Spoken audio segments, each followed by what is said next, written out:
This is the another approach for our problem, a reverse linked list. Given the question is we have given a linked list and we have to reverse it. Okay, let's start. So in the previous video we have discussed ON, time complexity solution, and space complexity was ON, but over here we will try not to use any further space, and let's see how we can do it. So if we switch to our visual representation, this is our linked list and we have to make it like 5 4 3 2 1 and then null. So if you see what if I say all these directions of link, if we can reverse those links, our job would be done. So let's see how we can do this reversing of the links. So we know that when I get my answer over here would be my head,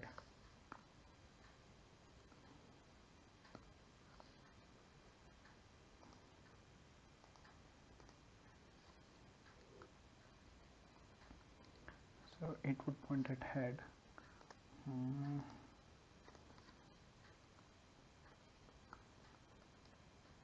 And this would point at null. Why? Because the links would be reversed. Okay, so what if we start our previous pointer?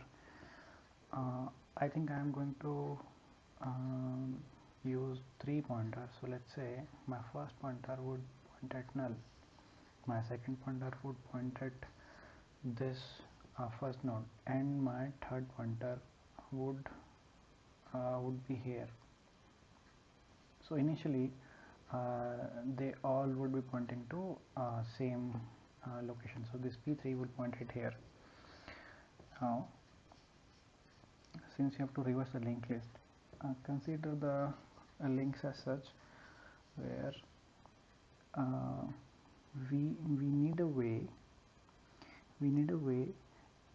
to go to this 2, and we want to destroy this link.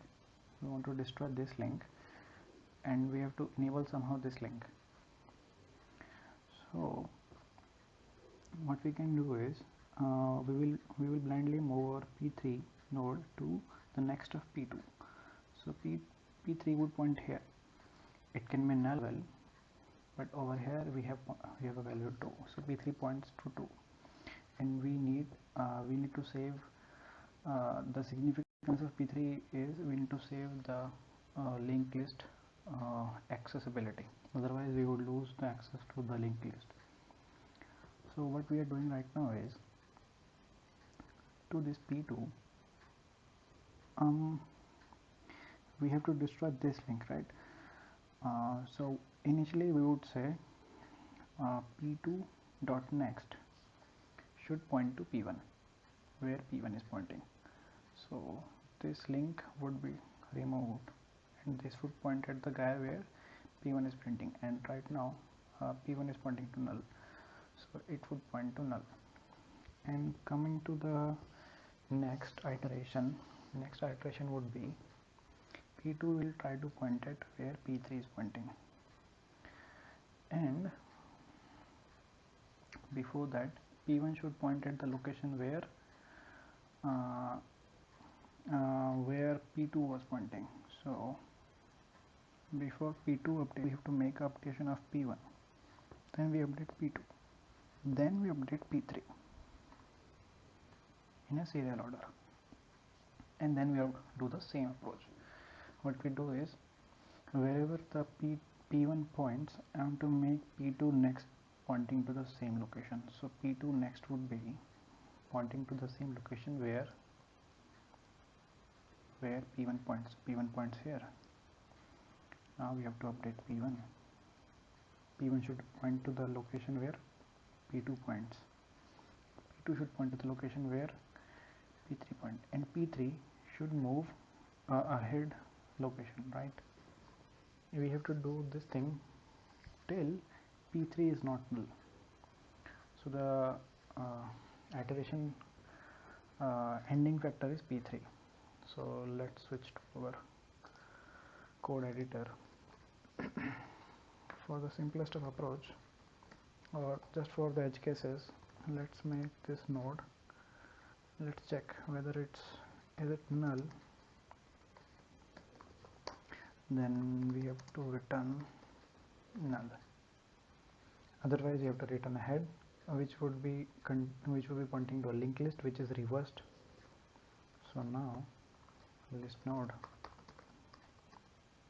P1 points to null, and our P2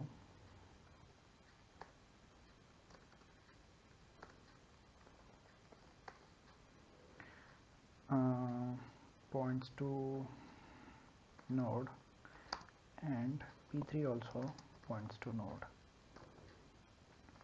While P3 is not equal to null, we have to do something, and in the end, let's see again what would be my answer.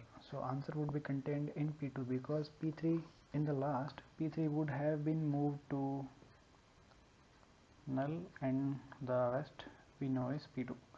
So we should return P2 in our answer. So we would return P2. Okay. Now we have to do some updations as we have seen in the process. Initially, so rubbing this out.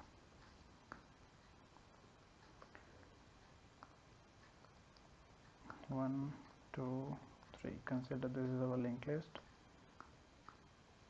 P1 pointing to a null. P2 points at here, and P3 also points at the same location. So what next? Firstly, we have to make updation of P3. So P3 should be updated first. So in that manner, P3 should be updated to next. So now P3 can be visualized over here. Now P2's next should be updated to the location where P1 is pointing. So that this visualization can be seen. So let's do that. P2 dot next should point to wherever P1 is pointing.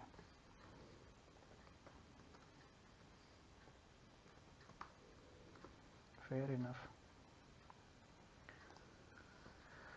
Now what? Now we have to update P1. P1 should point at the location where P2 is pointing. So P1 should point here.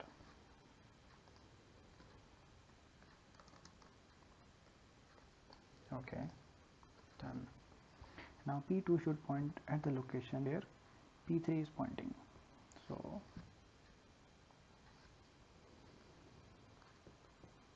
this one. So P2 should be there where is our P3, and I think in that manner, if my P3 is null, so the answer should be contained in P1.